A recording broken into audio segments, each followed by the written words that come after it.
प्रिय छात्रों, बही खाता लेखाकर्म कक्षा 12वीं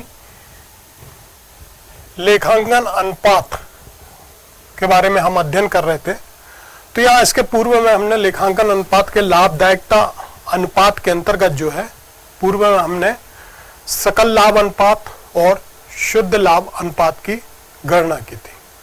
दूसरा जो बिंदु इसमें संचालन अनुपात। तो इसके पूर्व जब हमने देखा था कि सकल लाभ अनुपात में कि किस प्रकार से ज्ञात करते हैं, तो सकल लाभ अनुपात का जो सूत्र था, सकल लाभ अनुपात बराबर सकल लाभ बटे कुल विक्रय गुणित 100। इस आधार पर जो है हम सकल लाभ अनुपात की गणना करते थे। वहीं दूसरा जो अनुपात हमने ज्ञात किया था पिछले अध्याय में, शुद्ध लाभ अनुपात, तो उसके आधार पर जो है हम यहाँ पर गणना करते थे कि शुद्ध लाभ अनुपात बराबर शुद्ध लाभ बटे कुल विक्रय इंटू 100। अब यहाँ पर दूसरे बिंदु के अंतर्गत हम यहाँ पर आज गणना करेंगे संचालन अनुपात एवं व्यय अनुपात क्या है, इसके बारे में हम जानेंगे। तो सबसे पहले हम देखते हैं संचालन अनुपात। तो एक कंपनी की अनुपात संचालन लागत व संचालन से जो आय है वो शुद्ध विक्रय के मध्य संबंध स्थापित करता है। अर्थात संचालन अनुपात जो है वो हमें यह बताता है कि कंपनी की संचालन लागत और संचालन से जो प्राप्त आय है अर्थात शुद्ध विक्रय, इन दोनों के बीच में क्या है, एक संबंध कोरिलेशन को स्थापित करता है।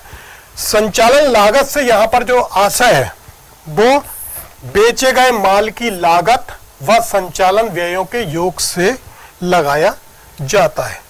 यहाँ पर जो संचालन लागत है वो क्या है, जो माल बेचा गया है उसकी लागत, माल को बेचने के लिए जो लागत आई, और साथ ही संचालन व्ययों, जो संचालन व्यय है का जो योग है वो क्या है, टोटल संचालन लागत है। तो इस प्रकार से संचालन लागत बराबर बेचे गए माल की लागत प्लस संचालन व्यय। अब संचालन व्ययों में क्या है, प्रशासनिक व्यय सम्मिलित है। संचालन व्यय में जो है कौन कौन से व्ययों को हम सम्मिलित करते हैं, प्रशासनिक व्यय हो गए, विक्रय से जुड़े हुए व्यय हो गए, वितरण से जुड़े हुए व्यय हो गए, साथ ही जो फाइनेंशियल एक्सपेंडिचर है, वित्तीय व्यय, इनको भी सम्मिलित किया जाता है। यहां पर संचालन अनुपात में जो है गैर, ये ध्यान रखें, गैर संचालन आय एवं व्ययों को शामिल नहीं किया जाता है क्योंकि उनका उत्पादन एवं विक्रय में कोई संबंध नहीं होता। अर्थात ऐसी आय और ऐसे व्यय जो संचालन से जुड़े नहीं है, तो गैर संचालन आय एवं गैर संचालन व्यय को सम्मिलित नहीं किया जाता क्योंकि उनका उत्पादन और विक्रय से कोई संबंध यहाँ पर नहीं है। तो यहाँ पर संचालन जो अनुपात है वो हमें क्या बताता है, संचालन लागत क्या बताता है, संचालन से जो आय है और संचालन लागत के बीच में जो क्या संबंध है, इस चीज को यहाँ पर ये बताता है। संचालन लागत जो पुनः बता रहा हूँ, संचालन लागत से यहाँ पर जो अभिप्राय है वो क्या है, बेचे गए माल की लागत प्लस संचालन व्यय के योग से संबंधित है। और संचालन व्यय कौन कौन से हैं, प्रशासनिक व्यय हो गया, विक्रय व्यय हो गए, वितरण व्यय हो गए, इसके साथ साथ वित्तीय व्यय हो गए। तो अब हम यहाँ देखेंगे कि संचालन अनुपात की गणना हम किस प्रकार से करते हैं। तो इसका जो सूत्र है वो है संचालन अनुपात बराबर संचालन लागत बटे कुल विक्रय इंटू 100। अर्थात व्यवसाय की जो संचालन लागत है उसमें हम भाग देंगे कुल बिक्री का और मल्टीप्लाई करेंगे उसको 100 से, तो हमें संचालन अनुपात की प्राप्ति होगी। अब यदि संचालन लागत स्पष्ट नहीं दी है तो इसको हमें ज्ञात करना होगा, जो भी मैंने बताया कि बेचे गए माल की लागत प्लस संचालन व्यय बराबर क्या होता है, संचालन लागत। तो जब सवाल में संचालन लागत नहीं दी है तो बेचे गए माल की लागत दी है, उसमें हम जो है संचालन व्ययों को जोड़ देंगे तो वो हमारे पास क्या आ जाएगी, संचालन लागत आ जाएगी। और फिर उसके आधार पर हम जो है संचालन अनुपात की गणना करेंगे जिसका सूत्र है संचालन लागत बटे कुल बिक्री इंटू 100। इसी से जुड़ा हुआ यहाँ पर हम सवाल देखते हैं कि किसी व्यवसाय में संचालन की लागत जो है, बिक्री की लागत 4,86,000 रुपये है। यहाँ पर जो संचालन की लागत है वो क्या, अर्थात बिक्री की लागत, बेचे गए माल की लागत कितनी है, 4,86,000 रुपए। और जो संचालन व्यय है वो है 1,54,000 रुपए। यहां पर संचालन से जो आय है अर्थात क्या है, बिक्री, संचालन से जो आय अर्थात बिक्री वो कितनी है, 8 लाख रुपए। तो हमें संचालन अनुपात की यहां पर गणना करना है। तो सूत्र जो मैंने बताया था आपको, संचालन अनुपात बराबर संचालन लागत गुणित 100 बटे कुल विक्रय। अब यहां पर हमें चूंकि संचालन की पहले क्या करना पड़ेगी, लागत, इसको हमें निकालना पड़ेगा, संचालन लागत को ज्ञात करना पड़ेगा। तो संचालन लागत का जो सूत्र है, संचालन लागत बराबर विक्रय माल की लागत बटे संचालन व्यय, जो अभी पूर्व में बताया मैंने कि संचालन लागत को ज्ञात करने के लिए जो है विक्रय बेचे गए माल की जो कुल लागत है उसमें हम संचालन व्यय को जोड़ देते हैं। तो यहां पर जो है हमारे पास बेचे गए माल की जो लागत है वो कितनी है, 4,86,000। तो यहां पर हमें 4,86,000 जो ये संचालन लागत ज्ञात करने के लिए विक्रय माल की लागत 4,86,000। फिर संचालन व्यय दिए हुए हैं, संचालन व्यय 1,54,000 ये दिए हुए हैं। तो ये हमने इसको जोड़ दिया 1,54,000। तो ये टोटल क्या आ गई, 6,40,000। ये क्या आ गई, संचालन लागत। ये संचालन लागत बराबर कितनी आ गई हमारे पास, 6,40,000। अब यहाँ जो सूत्र था हमारा संचालन अनुपात का, उस पे हमने यहाँ पर फिगर को भर दिया। तो संचालन लागत हमारे पास कितनी आ गई थी, 6,40,000। तो 6,40,000 बटे कुल बिक्री, कुल बिक्री कितनी हमारे पास, 8 लाख रुपए है।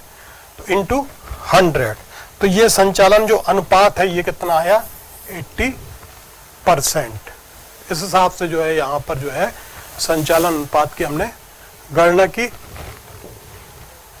फिर इसी से जुड़ा हुआ एक सवाल और है, निम्न सूचनाओं के आधार पर संचालन अनुपात की व सकल लाभ अनुपात की गणना कीजिए। यहाँ पर जो है हमें संचालन अनुपात और सकल लाभ अनुपात की गणना करना है।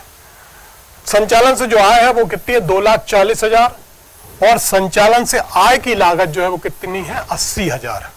विक्रय व्यय जो है वो है 60,000 और प्रशासनिक व्यय जो है वो हमारे पास 40,000। तो पहले हम सकल लाभ अनुपात की गणना करते हैं। तो सकल लाभ बराबर हमें क्या बताता है, संचालन से आय माइनस संचालन से प्राप्त आय की लागत। तो हमें संचालन से जो आय है वो हमारे पास कितनी है, 2,40,000। और संचालन से आय की जो लागत है वो है कितनी, 80,000। तो ये हमने माइनस किया तो हमारे पास सकल लाभ जो है वो कितना आ गया, 1,60,000। ये 1,60,000 हमारा क्या आ गया, सकल लाभ। तो सकल लाभ अनुपात ज्ञात करने के लिए जो सूत्र है हमारा, सकल लाभ बटे संचालन से आय इंटू 100। तो ये 1,60,000 बटे 2,40,000 इंटू 100। तो ये आया कितना, 66.67% सकल लाभ अनुपात, सकल लाभ अनुपात। अब जो दूसरा हमें ज्ञात करना है संचालन अनुपात, यहां पर संचालन लागत। तो संचालन लाभ अनुपात ज्ञात करने के लिए जो है हम पहले संचालन लागत की गणना करते हैं। तो संचालन लागत में जो है 80,000 रुपए जो है हमारा संचालन से आय, प्लस जो बिक्री व्यय हुए हैं 60,000 और जो प्रशासनिक व्यय है वो कितने हो गए, 40,000। इस प्रकार से टोटल जो है 1,80,000 रुपए जो ये क्या है, संचालन की लागत हमारे सामने आ गई। अब संचालन अनुपात का जो सूत्र है ये संचालन लागत बटे संचालन से आय इंटू 100। तो संचालन से लागत जो है हमारे पास कितनी आ गई है, 1,80,000 रुपए बटे कुल बिक्री जो है ये संचालन से आय कितनी है, 2,00,000 यहां पर 40,000 रुपए। तो ये इंटू 100 बराबर ये 75%। तो ये कितना आ गया, संचालन अनुपात जो है हमारा 75%। इस प्रकार से यहां पर हम सकल लाभ अनुपात और संचालन लागत अनुपात की यहां गणना करते हैं। चौथा बिंदु जो इसी से जुड़ा हुआ है, इसी में व्यय अनुपात, अर्थात विभिन्न व्ययों के बीच में जो हम यहां पर अनुपात ज्ञात करते हैं, तो ये अनुपात जो है विभिन्न संचालन व्ययों और संचालन से आय विक्रय के मध्य जो है संबंध स्थापित करता है। ये अनुपात हमें यह बताता है कि विक्रय का कुल कितना भाग विभिन्न संचालन व्ययों ने ग्रहण किया है, अर्थात जो कुल विक्रय हुआ है उस विक्रय में विभिन्न जो संचालन व्यय हैं उनका कितना हिस्सा उसमें वहां पर ग्रहण किया हुआ है, यह व्यय अनुपात हमें बताता है। तो ये व्यय अनुपात में पहला जो है प्रशासनिक व्यय अनुपात, अर्थात एडमिनिस्ट्रेशन एक्सपेंडिचर रेटियो, जो प्रशासनिक व्यय अनुपात है। इसको ज्ञात करने का सूत्र क्या है, जो कुल प्रशासनिक व्यय है इंटू 100 बटे कुल विक्रय, अर्थात कुल विक्रय में प्रशासनिक व्यय का अनुपात कितना है, इस सूत्र के माध्यम से हम ज्ञात करते हैं। वहीं दूसरा जो है बिक्री एवं वितरण व्यय अनुपात, यह भी हमें यह बताता है कि कुल बिक्री में बिक्री और वितरण व्यय एक्सपेंडिचर जो है सेल्स एंड डिस्ट्रीब्यूशन एक्सपेंसेस का हिस्सा कुल बिक्री में कितना है।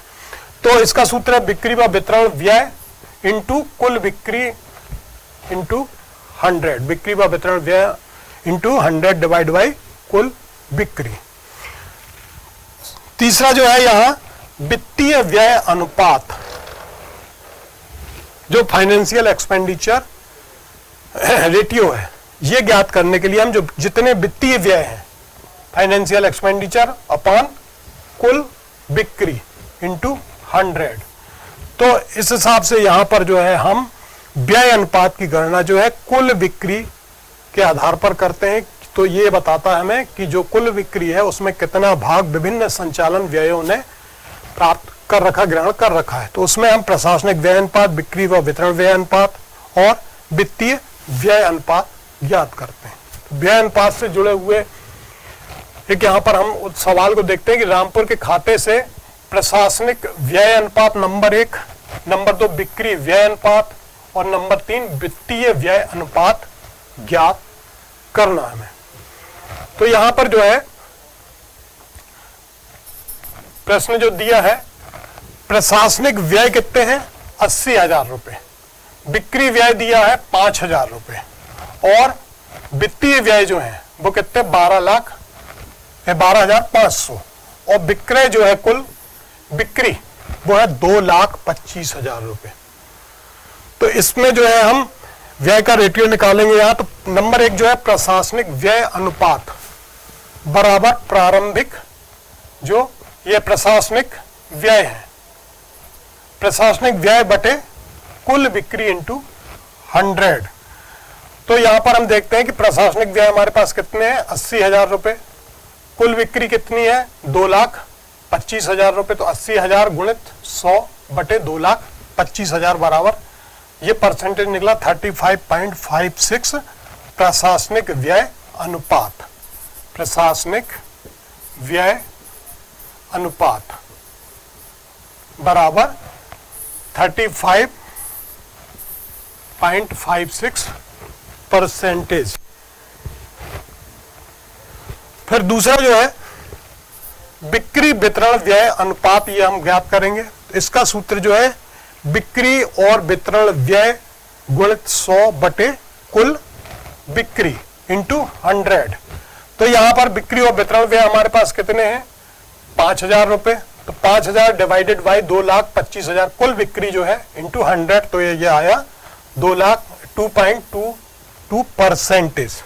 तो ये क्या है बिक्री वितरण व्यय अनुपात, ये बिक्री वितरण व्यय अनुपात हमें प्राप्त हुआ 2.22%। तीसरा जो है वित्तीय व्यय अनुपात ज्ञात करेंगे हम। इसका भी सूत्र जो है वित्तीय व्यय डिवाइडेड बाय कुल बिक्री इंटू 100।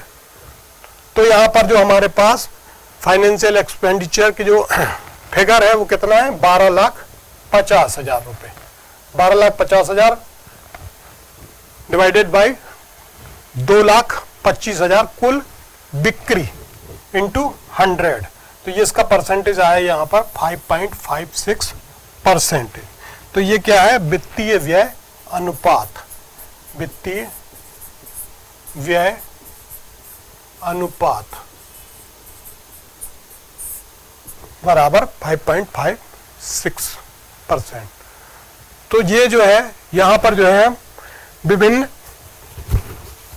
व्यय अनुपात की गणना हमने इस सवाल के माध्यम से की। इससे जुड़े हुए कुछ एक आवश्यक छोटे प्रश्न हैं जिसमें हम पूर्व में देख चुके हैं, इनको हम पुनः एक बार यहां देखते हैं। अनुपात विश्लेषण से क्या आशय है? तो दो या दो से अधिक मध्यों के मध्य नियमबद्ध एवं तर्कयुक्त संबंध स्थापित कर उनका विश्लेषण करना जो है अनुपात विश्लेषण कहलाता है। जब ये मदें वित्तीय विवरण से ली जाती हैं तो इन्हें हम लेखांकन अनुपात कहते हैं। तो परीक्षा में जो है 2 नंबर 3 नंबर का ये क्वेश्चन जो इस तरह से आते हैं वो शॉर्ट के रूप में आपको यहाँ बता रहे हैं कि अनुपात विश्लेषण से क्या आशय है, समझाइए। दूसरा जो है सकल लाभ अनुपात से आप क्या समझते हैं या इससे क्या आशय है? तो सकल लाभ अनुपात क्या है? सकल लाभ अनुपात जो है वो व्यवसाय की प्रमुख व्यवसायिक क्रियाओं से आय अर्जित करने की क्षमता को बताता है। अर्थात सकल लाभ अनुपात हमें यह बताता है कि व्यवसाय के द्वारा जो विभिन्न व्यवसायिक क्रियाएं की जा रही हैं वो उससे आय किस प्रकार से वो प्राप्त कर रहा है, उसकी कैपेसिटी, उसकी क्षमता को बताता है। अब यदि सकल लाभ अनुपात में वृद्धि है, सकल लाभ जो है का जो रेटियो है वो यदि ऊपर है, वृद्धि है, तो इसका मतलब क्या है? वो उत्पादन लागत में कमी को बताता है। अर्थात उत्पादन की जो लागत है वो हमें कम आ रही, तभी हमारा सकल लाभ अनुपात जो है वो क्या हो रहा, बढ़ रहा है। इसके विपरीत ये बताता है यदि ये अनुपात कम होता है, सकल लाभ अनुपात कम होता है, इसका मतलब क्या है?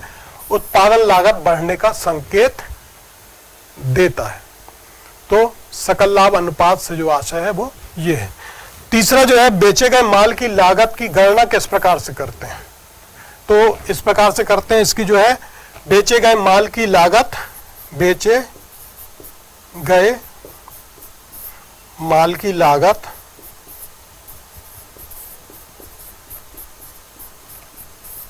बराबर प्रारंभिक स्टॉक प्लस क्रय प्लस क्रय से संबंधित व्यय, इसमें से हम क्या कर देंगे, माइनस अंतिम स्टॉक को हम घटा देंगे। और दूसरे प्रश्न है शुद्ध लाभ अनुपात क्या कहलाता है? तो शुद्ध लाभ अनुपात जो है व्यवसाय की कार्यशील क्षमता को प्रदर्शित करता है।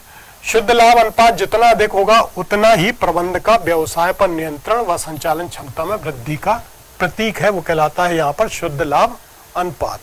फिर संचालन व्यय से क्या आशय है? संचालन व्यय के अंतर्गत प्रशासनिक व्यय, विक्रय से जुड़े हुए व्यय, वितरण व्यय के साथ वित्तीय व्ययों को शामिल किया जाता है। अर्थात संचालन व्यय वे व्यय हैं जिनके अंतर्गत है विभिन्न प्रशासनिक व्यय, विक्रय से जुड़े हुए व्यय, वितरण व्यय और वित्तीय व्ययों को शामिल किया जाता है, वे संचालन व्यय के अंतर्गत आते हैं। फिर लेखांकन अनुपात के जो है कोई 2 प्रमुख लाभ बताइए। तो नंबर जो है लेखांकन अनुपात के द्वारा व्यवसाय की उन कमजोर क्षेत्रों की पहचान की जा सकती है जहां कमी या समस्या है, उनमें सुधार किया जा सकता है। और दूसरा बिंदु जो है लेखांकन अनुपात जो है व्यवसाय द्वारा लिए गए विभिन्न निर्णयों की सार्थकता एवं कार्यक्षमता का पता जो है इससे लगाया जा सकता है।